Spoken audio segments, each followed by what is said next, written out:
All right, we're going to draw a cube in 1 point perspective. So I'm going to start by drawing my front square view. Again, wait till I get to my perfect square. There we go. We need another rectangle now that's going to go to the other side of this one, okay? Because we're going to send the cube back in space. So I'm going to start first by drawing another rectangle next to the first one.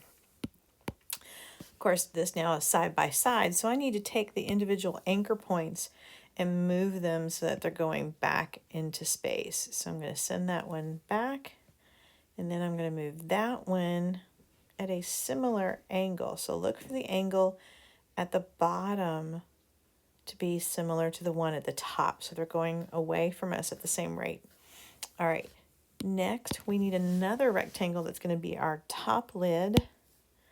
So again, I'm going to kind of draw something to be approximately the top.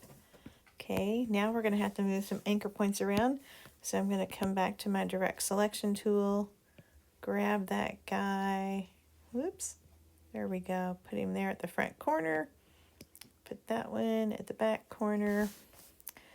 We're going to tap that guy, move him over.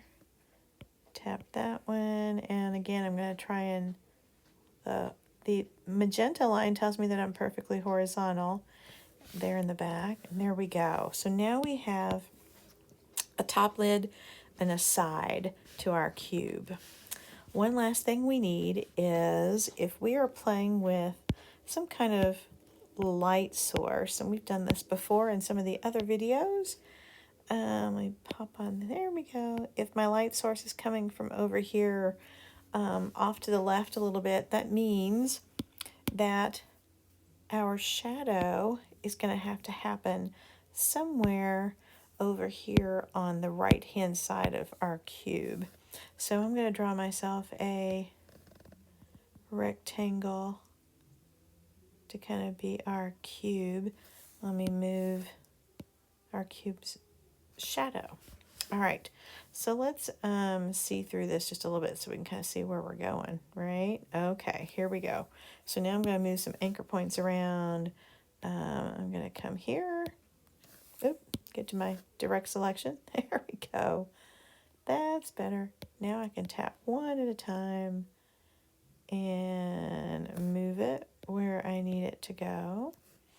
And that means the angle of this also needs to follow the angle of the bottom of the box. Okay, so now I can take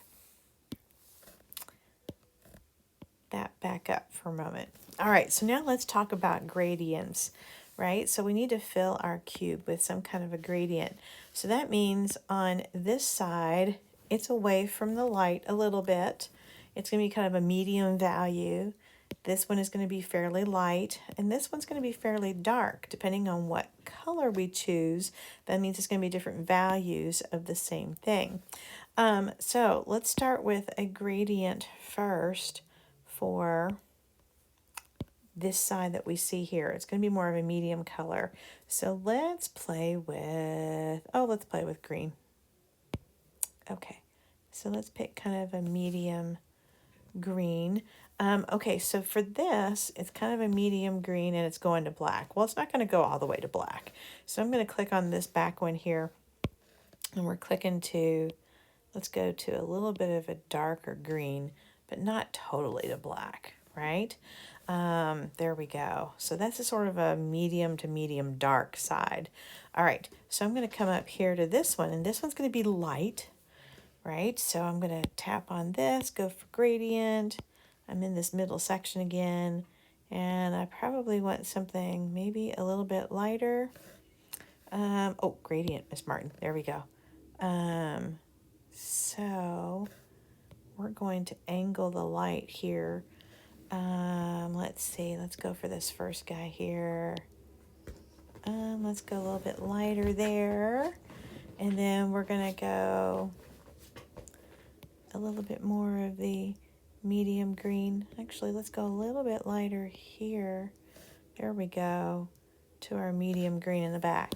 That way we kind of have this illuminescence kind of thing happening where the brighter side is. It's still a green box, right? So we still need to end up having some kind of a green up on the top surface. But this is turned away from us, so it's a little less bright green, and it's going to the darker. And then back here, this could be, because it's away from the light, this could be a solid color, right?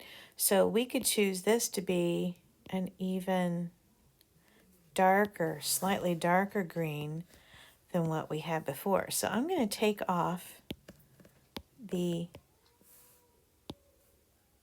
outlines so that we allow the cube to kind of feel dimensional without having the harsh outlines, right? In doing so, that might leave a little bit of space between some objects, like this right here happens to have a little bit of gap, so I can fix this gap, right? I'm going to come over here with my direct selection, tab on that, see it, oops, I didn't mean to do that, come on back. I'm going to move, well, I'm going to move that down. I'm going to move that over. There we go. So we kind of fixed the gap a little bit between there. Now I need a gradient here because we know in the other objects that we've drawn so far, we want that to fade.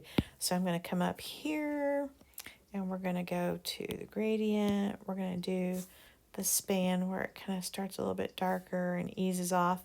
I'm going to do similarly to what I did in some of the previous videos where I'm going to make this white transparent. So I'm going to tap 0. So that it kind of fades to nothing on the table space. I also might kind of create a little bit of an angle here so we capture the direction that the light is actually hitting our object. All right, I might do, there we go. I'm going to tap in the middle here and we're going to make that go down to something less as well.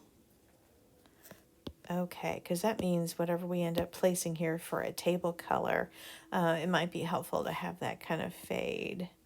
Right, so here we go. We're going to bring in from another layer behind. I'm going to grab that layer, bring him down below, lock, and here we go. Let's create a solid color, maybe a light blue table or something here. Oh, cancel. There we go. We're on this layer, making sure we're there. All right, let's move our layers out of the way. Looky there. Gonna bring that in a little bit more.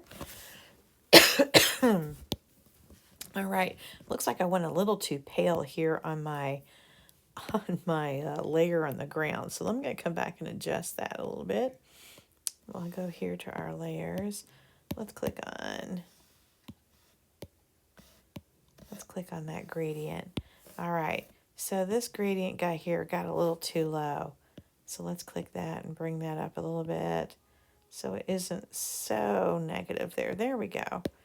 Now, let's take that one.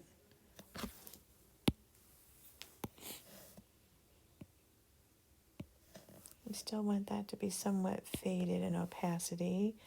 Let's take this guy down to like 12. There we go. Sometimes you just have to play with the gradients to see how it fades out for you onto your background surface. So there is a basic cube drawn with the rectangle tool and then playing with different gradients for the illumination of light on different sides.